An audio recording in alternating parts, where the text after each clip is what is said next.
4।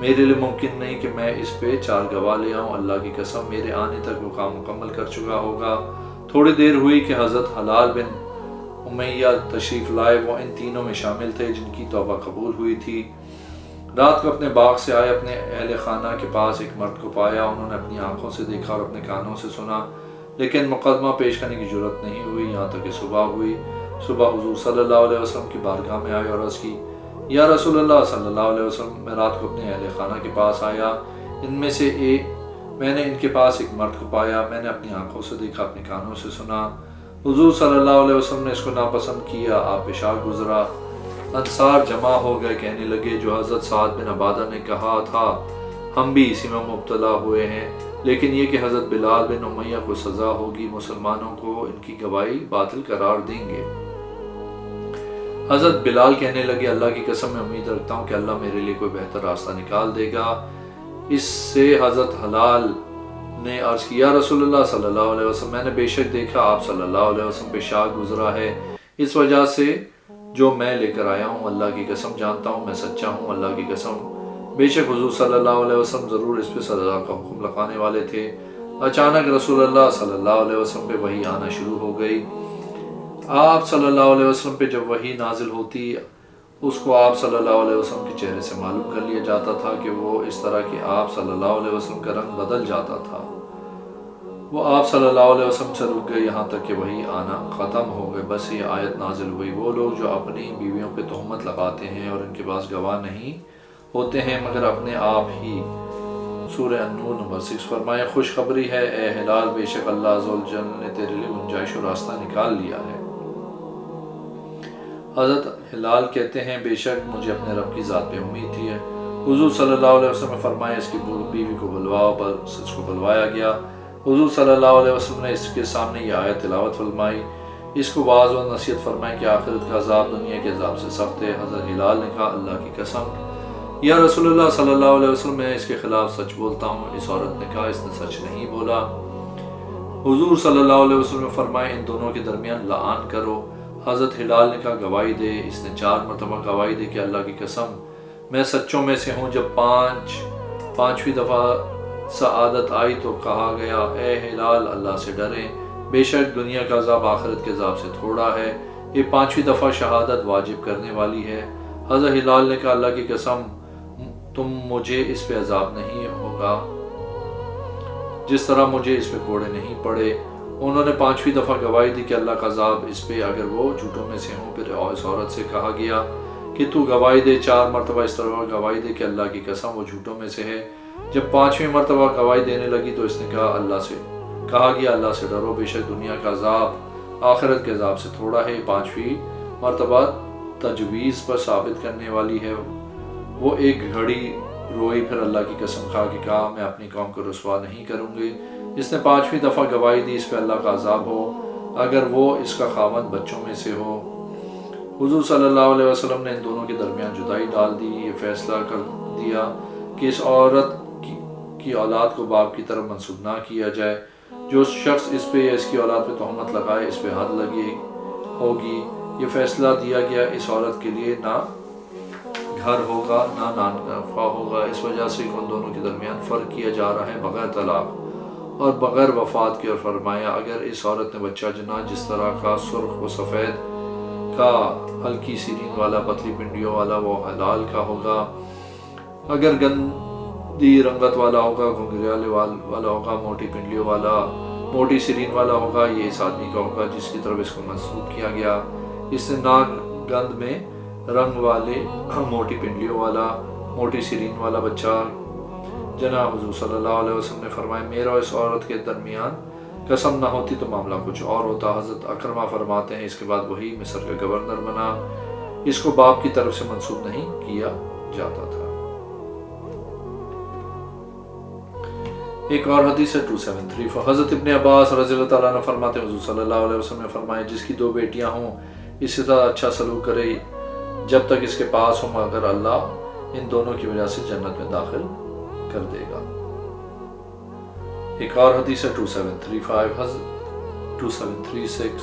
حضرت عطا رضی اللہ تعالیٰ عنہ فرماتے ہیں، حضرت عبداللہ بن عباس رضی اللہ تعالیٰ عنہ، حضرت فضل بن عباس رضی اللہ تعالیٰ عنہ کو عرفہ کے دن کھانے کی دعوت دی۔ حضرت فضل رضی اللہ تعالیٰ عنہ نے فرمایا میں روزے کی حالت میں ہوں۔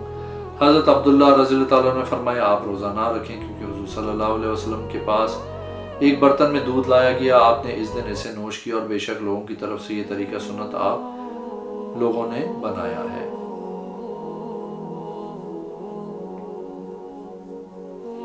ایک اور حدیث ہے 2737، حضرت ابن عباس رضی اللہ تعالیٰ عنہ فرماتے ہیں میں نے رسول کریم صلی اللہ علیہ وسلم کے پیچھے سورج گرہن کی نماز پڑھی، جو آپ صلی اللہ علیہ وسلم سے اس میں ایک حرف بھی نہیں سنا۔ ایک اور حدیث ہے 2738، حضرت ابن جریج اس آیت کی اے ایمان والو اللہ اور اس کے رسول کی اطاعت کرو، اور جو تم میں سے اول الامر ہیں ان کی اطاعت کرو کی تفسیر کرتے ہیں کہ یہ حضرت عبداللہ بن حذیفہ بن قیس بن عدی رضی اللہ تعالیٰ عنہ کے متعلق نازل ہوئی ہے۔ وہ اس طرح کہ حضور صلی اللہ علیہ وسلم نے ان کو ایک سریہ میں بھیجا، مجھے یعلا بن مسلم نے بتایا کہ انہوں نے سعید بن جبیر سے، انہوں نے ابن عباس رضی اللہ تعالیٰ عنہ سے روایت کی۔ ایک اور حدیث ہے 2739، حضرت طاؤس رضی اللہ تعالیٰ عنہ حضور صلی اللہ علیہ وسلم کے حوالے سے روایت کرتے ہیں کہ آپ صلی اللہ علیہ وسلم نے فرمایا نکاح کی طرح محبت کرنے والوں کے لیے کوئی چیز نہیں دیکھی گئی۔ ایک اور حدیث ہے 2740، حضرت عبید بن مسر کو حضور صلی اللہ علیہ وسلم کا ارشاد پہنچا کہ آپ صلی اللہ علیہ وسلم نے فرمایا جو پسند کرے میری فطرت کو وہ میری سنت پہ چلے، میری سنت نکاح بھی ہے۔ ایک اور حدیث ہے 2741، حضرت ابی اصباح فرماتے ہیں کہ میں حضرت ابن عباس رضی اللہ تعالیٰ عنہ کے پاس تھا، ہم نے ذکر کیا کہ جو نماز کو چیز توڑ دیتی ہے وہ کیا ہے، فرمایا گدھا عورت۔ حضرت ابن عباس رضی اللہ تعالیٰ عنہ فرماتے ہیں کہ میں بنی عبد المطلب کا ایک غلام گدھے پہ سوار ہو کے آئے تو حضور صلی اللہ علیہ وسلم لوگوں کو نماز پڑھا رہے تھے، جنگل میں ہم نے گدھے کو ان کی طرف آگے چھوڑ دیا، پھر ہم دونوں آ گئے یہاں تک کہ ان کے درمیان نماز میں شامل ہو گئے، مجھے اس کی پرواہ نہیں، بے شک حضور صلی اللہ علیہ وسلم نماز پڑھا رہے تھے۔ صحابہ کرام کو بنی عبد المطلب کی دو بچیاں آئیں، دونوں لڑ رہی تھیں، حضور صلی اللہ علیہ وسلم نے ان دونوں میں سے دوسری کو کھینچا اور جدا کر دیا، مجھے اس کی کوئی پرواہ نہیں۔ ایک اور حدیث ہے 2742، حضرت ابن عباس رضی اللہ تعالیٰ عنہ حضور صلی اللہ علیہ وسلم سے روایت کرتے ہیں کہ آپ صلی اللہ علیہ وسلم نے فرمایا مجھے جبرائیل امین علیہ السلام نے 2 مرتبہ خانہ کعبہ کے پاس امامت کروائی، ظہر کی نماز پڑھائی جس پر سورج زائل ہو گیا تھا، اشراق کی مثال، پھر عصر کی نماز پڑھائی اس پر ہر چیز کا سایہ سے سایہ کی مثال ہو گیا تھا، پھر مجھے مغرب کی نماز پڑھائی اس وقت روزے دار روزہ افطار کرتا ہے، پھر مجھے عشاء کی نماز پڑھائی جس وقت شفق غائب ہو گئی، پھر مجھے فجر کی نماز پڑھائی جس وقت کھانا اور پینا روزے دار کے لیے حرام ہو جاتا ہے، مگر دوسرے دن ظہر کی نماز پڑھائی جس وقت ہر شے کا سایہ 1 مثل ہو گیا، پھر عصر کی نماز پڑھائی جس وقت ہر شے کا سایہ 2 مثل ہو گیا، پھر مجھے مغرب کی نماز پڑھائی جس وقت روزے دار روزہ افطار کرتا ہے 1 وقت کے لیے، پھر عشاء کی نماز پڑھائی اس وقت رات کا اول حصہ چلا گیا، پھر فجر کی نماز پڑھائی میں نہیں جانتا کہ کیا شے تھی، فرمایا حضرت جبرائیل علیہ السلام میری طرف متوجہ ہوئے اور عرض کی اے محمد صلی اللہ علیہ وسلم یہ وقت پہلے انبیاء علیہ السلام کا ہے، آپ کے لیے ان دونوں وقتوں کے درمیان وقت ہے۔ اگر آپ نے میرے چینل کو اب تک سبسکرائب نہیں کیا تو پلیز کیجیے، اس ویڈیو کو لائک کیجیے، اگلی میں انشاءاللہ حاضر ہوں۔